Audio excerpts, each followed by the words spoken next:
നമസ്കാരം. വൃത്തികെട്ട സെല്ലുകൾ, മയക്കുമരുന്നിന്റെ വ്യാപകമായ ഉപയോഗം, അന്തരീക്ഷമാകെ നിറഞ്ഞു നിൽക്കുന്ന നിരാശ. ആധുനിക ബ്രിട്ടീഷ് ജയിലുകൾക്ക് സ്വായത്തമായ ഈ വസ്തുതകൾക്ക് പുറമെ ഇപ്പോൾ പുതിയതായി മറ്റൊന്നുകൂടി ഉയർന്നു വരികയാണ്. ജയിലുകൾക്കുള്ളിൽ ശക്തി പ്രാപിക്കുന്ന ഇസ്ലാമിക സംഘങ്ങളുടെ കാര്യത്തെക്കുറിച്ചാണ് ആകുലത. രാജ്യത്തിലെ ഏറ്റവും സുരക്ഷയുള്ള ജയിലുകളിൽ ചിലവയിൽ വലിയ സ്വാധീനം ഇത്തരം വർഗീയ ശക്തികൾ ചെലുത്തുന്നതായും റിപ്പോർട്ടുണ്ട്. ഫ്രാങ്ക്ലാൻഡ്, ബെൽമാർഷ് പോലെയുള്ള അതിസുരക്ഷാ ജയിലുകളിൽ ജീവനക്കാരെ പോലും ഭയപ്പെടുത്തി നിർത്തിയിരിക്കുകയാണെന്നാണ് റിപ്പോർട്ട്.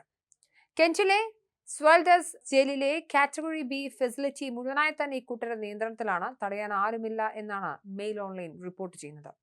ആർക്കൊപ്പം ചേരാത്ത, അവരുടെ നിർദ്ദേശങ്ങൾ അനുസരിക്കാത്ത തടവുകാർ ഇത്തരം ജയിലുകളിൽ പലപ്പോഴും ക്രൂരമർദ്ദനത്തിന് വിധേയരാകുന്ന സാഹചര്യവുമുണ്ട്. ലവ് ജിഹാദിനും നാർക്കോട്ടിക് ജിഹാദിനും ശേഷം ജയിൽ ജിഹാദ് എന്ന് ബ്രിട്ടീഷ് മാധ്യമങ്ങൾ വിശേഷിപ്പിക്കുന്ന ഇത് പല ജയിലുകളിലും ആഴത്തിൽ വേരൂന്നിരിക്കുന്നു എന്നാണ് സർക്കാരിന്റെ ടെററിസം നിയമങ്ങളുടെ സ്വതന്ത്ര വിശകലനം നടത്തുന്ന ജൊനാഥൻ ഹാൽക്കേസി പറയുന്നത്. ഇത്തരം സംഘങ്ങൾ കൂടുതൽ ശക്തി ആർജിക്കുകയാണെന്ന് prison officers association general secretary Steve വിജിലനും പറയുന്നു. ജയിലുകൾക്കുള്ളിൽ കുറ്റവാളികൾ ചേർന്ന് സംഘങ്ങൾ രൂപീകരിക്കുന്ന ഒരു പുതിയ കാര്യമൊന്നുമല്ല. എന്നാൽ അത്തരം സംഘങ്ങളുടെ സ്വഭാവത്തിലും പ്രകൃതത്തിലുമൊക്കെ അടുത്ത കാലത്തായി മാറ്റങ്ങൾ വന്നിരിക്കുകയാണെന്നും ഈ രംഗത്തുള്ളവർ ചൂണ്ടിക്കാട്ടുന്നു. അതിന് പ്രധാന കാരണം ഇപ്പോൾ ജയിലിനകത്തുള്ളവരുടെ പ്രകൃതത്തിൽ വന്ന മാറ്റം തന്നെയാണെന്നും അവർ പറയുന്നു.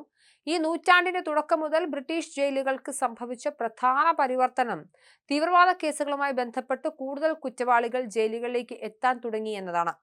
ഇത് ജയിലുകൾക്കുള്ളിൽ തീവ്രവാദ ആശയങ്ങൾക്ക് വലിയ പ്രചരണം ലഭിക്കാൻ ഇടയായി. ബ്രിട്ടനിൽ സെപ്റ്റംബർ 11 7/7 ലണ്ടൻ ബോംബിംഗ് പോലെ തീവ്രവാദ ആക്രമണങ്ങൾ വർദ്ധിച്ചതോടെ ജയിലിലാകുന്ന തീവ്രവാദികളുടെ എണ്ണവും വർദ്ധിച്ചിട്ടുണ്ട്. ഇവർ മറ്റ് തടവുകാർക്കുണ്ടാക്കുന്ന ഭീഷണി ആദ്യമായി തിരിച്ചറിഞ്ഞത് ഇങ്ങനെയാണ്.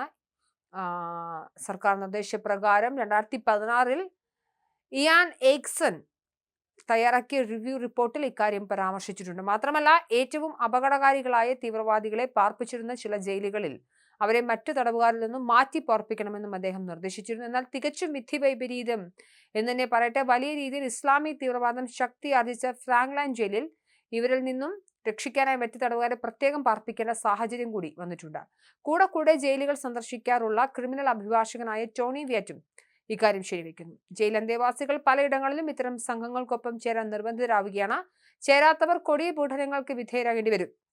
ചിലയിടങ്ങളിൽ ജയിൽ ജീവനക്കാരുടെ രഹസ്യ പിന്തുണയും ഇത്തരം സംഘങ്ങൾക്ക് ലഭിക്കുന്നുണ്ടെന്നും ചില മാധ്യമങ്ങൾ റിപ്പോർട്ട് ചെയ്യുന്നുണ്ട്. ചില ജയിലുകളിൽ ഇത്തരം സംഘാംഗങ്ങൾ ജയിൽ ജീവനക്കാർക്ക് നേരെ വരെ അക്രമങ്ങൾ അഴിച്ചുവിടുന്നുണ്ട്. മാഞ്ചസ്റ്ററിൽ ഒരു ജയിൽ ഉദ്യോഗസ്ഥന്റെ മുഖത്തേക്ക് തിളച്ച എണ്ണ കോരിയെറിഞ്ഞത് ഇതിലൊരു സംഭവമാണ്. മയക്കുമരുന്ന് ഉപയോഗം ജയിലുകൾ വ്യാപകമാണ്. സ്വെൽഡയിൽ പോലെയുള്ള ചില ജയിലുകളിൽ നിയന്ത്രണം വലിയ തോതിൽ തന്നെ തീവ്രവാദി സംഘങ്ങൾ ഏറ്റെടുത്തിട്ടുണ്ട്. നിർബന്ധിത മതവിവർത്തനം പോലും ഇതിനകത്ത് നടക്കുന്നെന്നാണ് ചില റിപ്പോർട്ടുകൾ പറയുന്നത്.